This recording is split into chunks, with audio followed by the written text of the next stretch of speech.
அனைவருக்கும் வணக்கம்.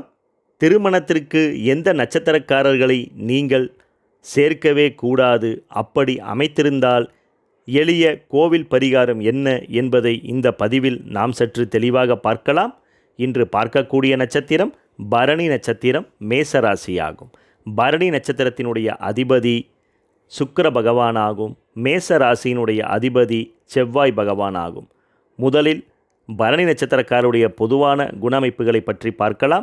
பரணி நட்சத்திரத்தில் பிறந்தவர்கள் எப்பொழுதும் அன்ன குறைவின்றி வாழக்கூடியவர்கள் என்று குறிப்பிடலாம். வாழ்க்கையில் எவ்வளவு பெரிய வறுமைகளை சந்தித்தாலும் அன்ன குறைவின்றி வாழக்கூடிய பாக்கியம் பெற்றவர்கள் இந்த பரணி நட்சத்திரக்காரர்கள். பரணியில் பிறந்தவர்கள் தரணி ஆழ்வார்கள் என்று குறிப்பிடுவார்கள்.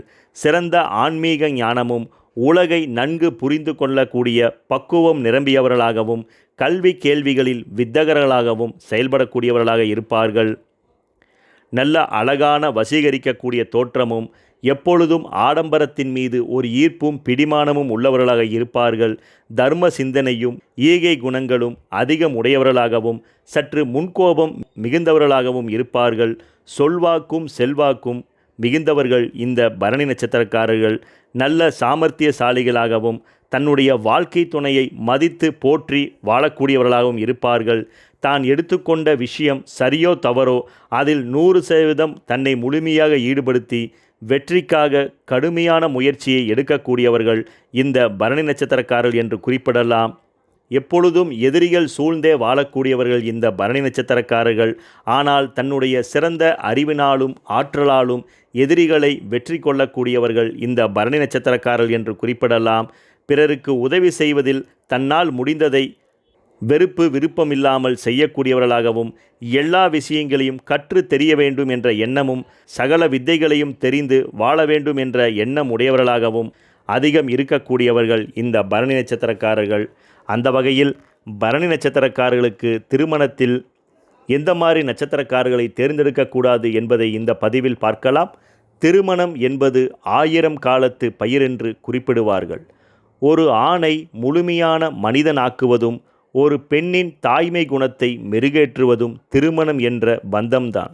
அப்பேற்பட்ட திருமணம் சிலருக்கு சொர்க்கமாகவும் சிலருக்கு நரகமாகவும் அமைகிறது.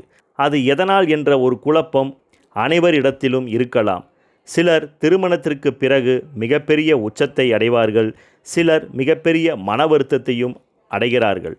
மேற் சொல்ல உள்ள நட்சத்திரக்காரர்களை வரனாக ஆணோ பெண்ணோ அமைக்கும்போது சில நட்சத்திர பொருத்தமாக வந்தாலும் கணவன் மனைவியிடையே பிரிவினை, தீராத கடன் சார்ந்த பிரச்சனை, ஒற்றுமை குறைவு, மனம் திருப்தியற்ற நிலை, கணவன் மனைவி யாரோ ஒருவருக்கு அடிக்கடி உடல்நிலை சரியில்லாமல் போவது, மிக சிலருக்கு குழந்தையின்மை பிரச்சனை, அடிக்கடி கடுமையான கருத்து வேறுபாடுகளும் முட்டலும் மோதலும் மேற் சொன்ன நட்சத்திரக்காரர்களை வரனாக அமைக்கும் பொழுது ஏற்படலாம்.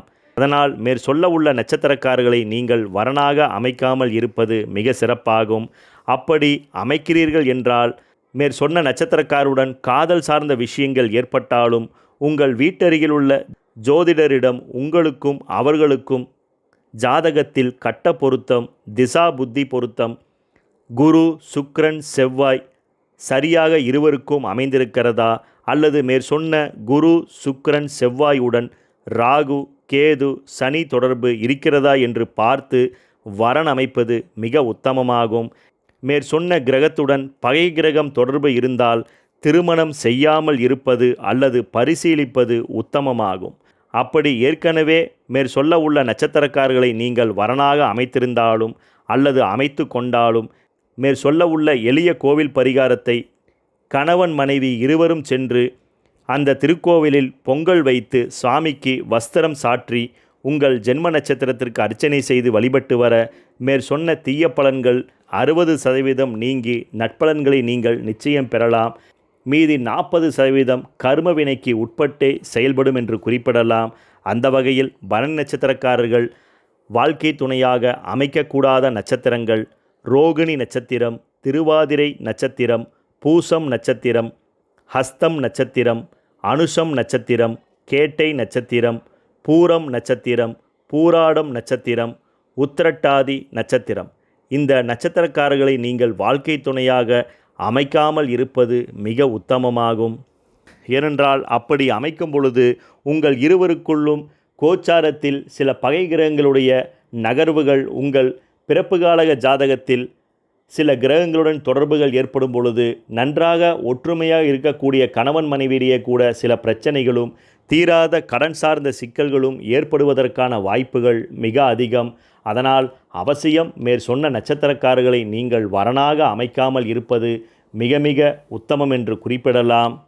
அப்படி அமைத்திருந்தால் நீங்கள் அவசியம் பழனியில் உள்ள திரு ஆவினன்குடி குழந்தை வேலாயுத சுவாமி திருக்கோவிலுக்கு கணவன் மனைவி இருவருமாக சென்று அங்கே முருகப்பெருமானுக்கு பொங்கல் வைத்து சுவாமிக்கு வஸ்திரங்கள் சாற்றி உங்கள் ஜென்ம நட்சத்திரத்திற்கு அர்ச்சனை செய்து மனதார வழிபாடு செய்து அந்த திருக்கோவிலில் 15 நிமிடம் மௌனமாக அமர்ந்து உங்கள் வேண்டுதல் பிரார்த்தனை குறை அனைத்தையும் ஸ்ரீ குழந்தை வேலாயுத சுவாமி பாதத்தில் சமர்ப்பியுங்கள். நிச்சயம் உங்களுக்கு நல்ல உயர்வுகளும் முன்னேற்றங்களும் ஏற்படும். பழனி மலை மேல் உள்ள கோவில் அல்ல, மலைக்கு கீழ் திரு ஆவினன்குடி குழந்தை வேலாயுத சுவாமி கோவில் அமைந்துள்ளது. அந்த கோவிலுக்கு நீங்கள் சென்று வழிபாடு செய்வது மிக உத்தமமாகும். அதனால் பரணி நட்சத்திரக்காரர்கள் எந்த திசையில் எங்கு இருந்தாலும் நீங்கள் அவசியம் குழந்தை வேலாயுத சுவாமி திருக்கோவிலுக்கு சென்று வழிபட்டு வர கணவன் மனைவியிடையே ஒற்றுமைகளும் இருவருக்குள்ளும் இருக்கக்கூடிய சில மனஸ்தாபங்கள் நீங்கி நெருக்கங்கள் அதிகரிக்கும். குடும்பத்தில் நல்ல சூழல்களும் திருப்திகரமான வாழ்க்கையும் அமைவதற்கான சூழல்கள் மிக அதிகம். அதனால் பரணி நட்சத்திரக்காரர்கள் மேற்சொன்ன வரன்களை அமைக்காமல் இருப்பது மிக அவசியமாகும். ரோகிணி நட்சத்திரம், திருவாதிரை நட்சத்திரம், பூசம் நட்சத்திரம், ஹஸ்தம் நட்சத்திரம், அனுசம் நட்சத்திரம், கேட்டை நட்சத்திரம், பூராடம் நட்சத்திரம், பூரம் நட்சத்திரம் மற்றும் உத்திரட்டாதி நட்சத்திரம். இந்த நட்சத்திரக்காரர்களை வாழ்க்கை துணையாக அமைக்காமல் இருப்பது மிக அவசியமாகும். அப்படி அமைத்திருந்தால் மேற்சொன்ன எளிய கோவில் பரிகாரத்தை மேற்கொள்ளுங்கள். நிச்சயம் நல்ல பலன்களை நீங்கள் பெறுவது திண்ணம். நன்றி, வணக்கம்.